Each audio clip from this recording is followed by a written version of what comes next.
Mardi 30 septembre 2025, bonsoir à tous. Ravi de vous retrouver pour un nouveau rendez-vous de l'actualité sur Iroko Média Télévision.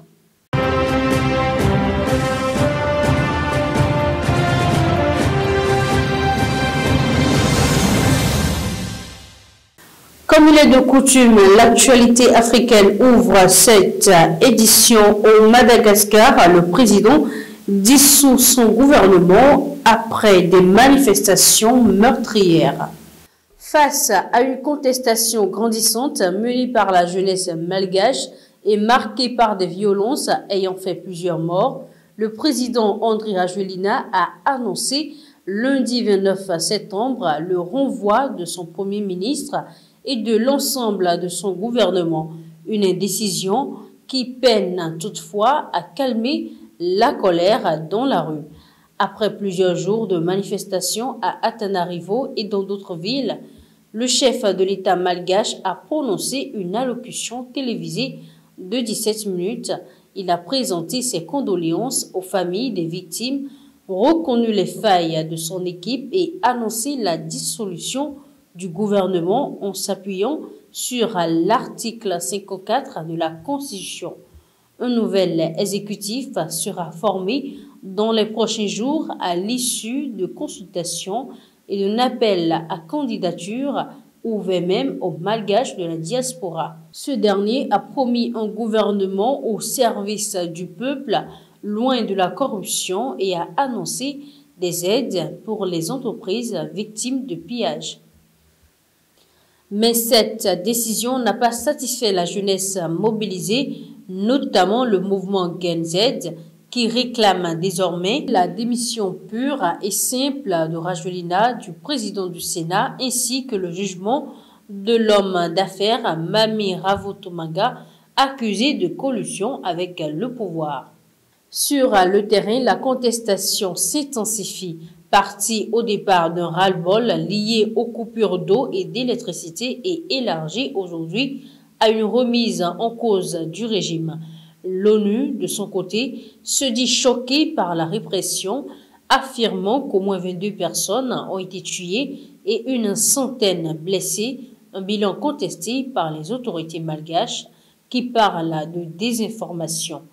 La tension reste vive dans le pays où de nouvelles manifestations sont encore prévues pour ce mardi.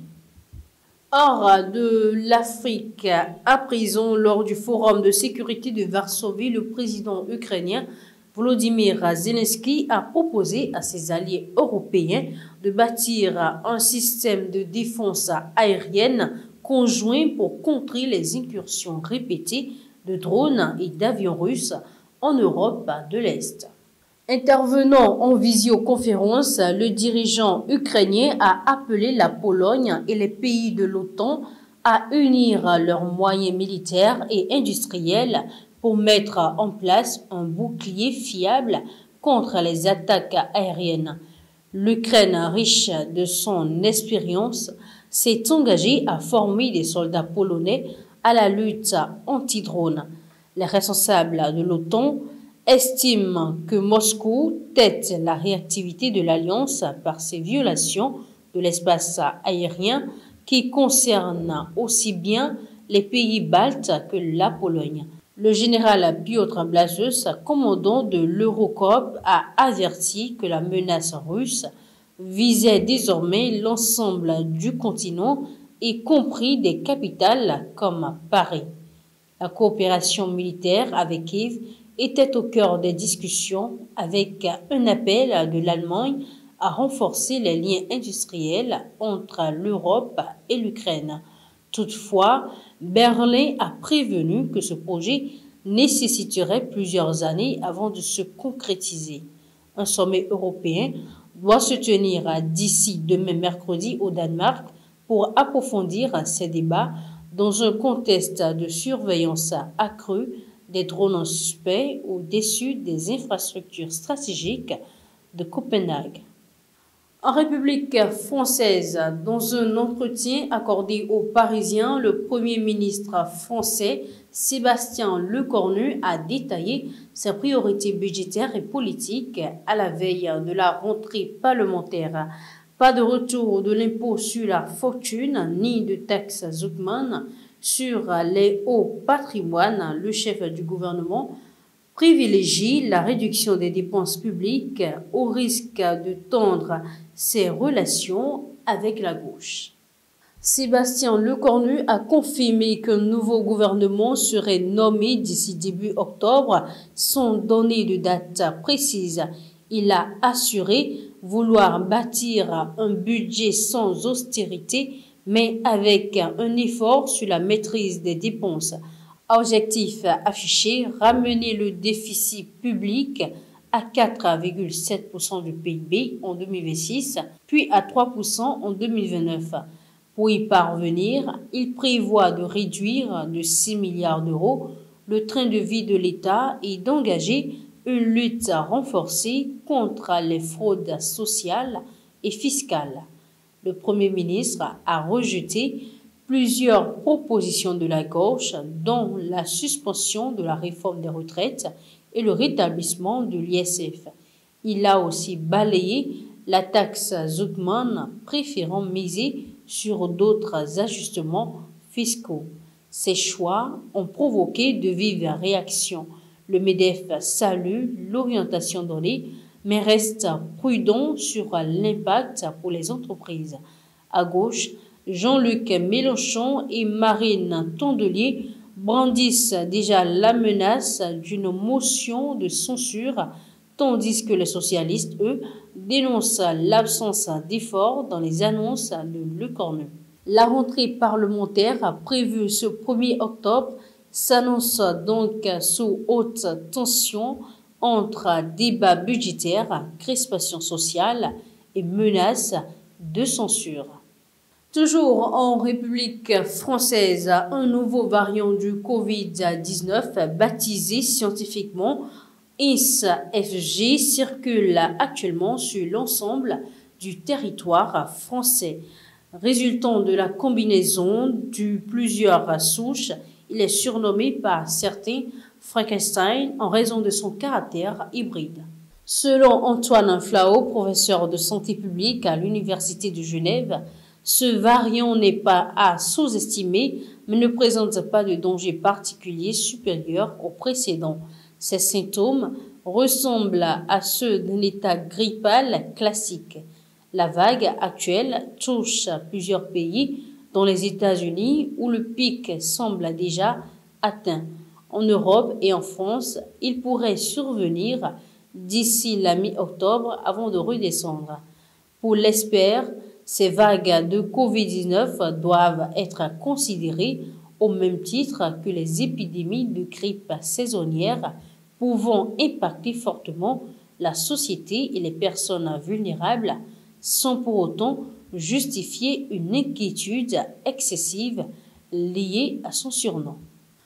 Des nouvelles du Pentagone à la veille d'une possible paralysie de l'administration américaine des marchés financiers s'inquiètent.